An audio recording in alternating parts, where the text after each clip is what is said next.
Good evening. I'd like to share with you a life experience that taught me a life lesson. And I'm going to title this, Don't Feed the Coyotes.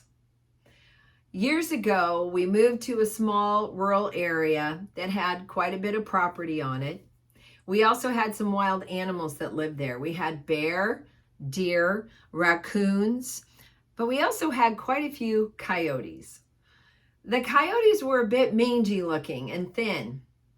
So one day I decided I was going to make a donation to the coyotes, and I was going to bring out a ham bone that still had some good amount of meat on it, and I was going to put it out in the area where I thought they would walk by out into their den area.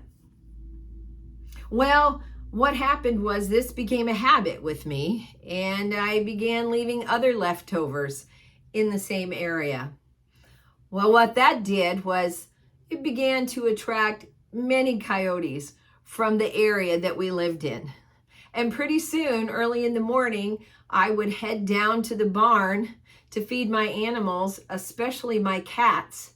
And I would notice several coyotes hanging around, and then they'd see me and run off.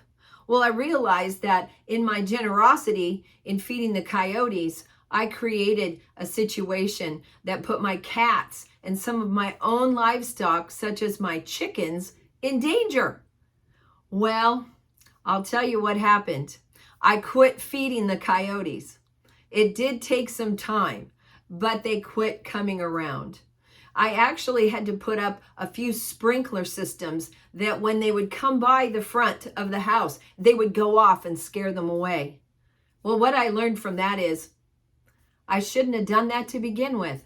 So the lesson I learned was, don't feed the coyotes.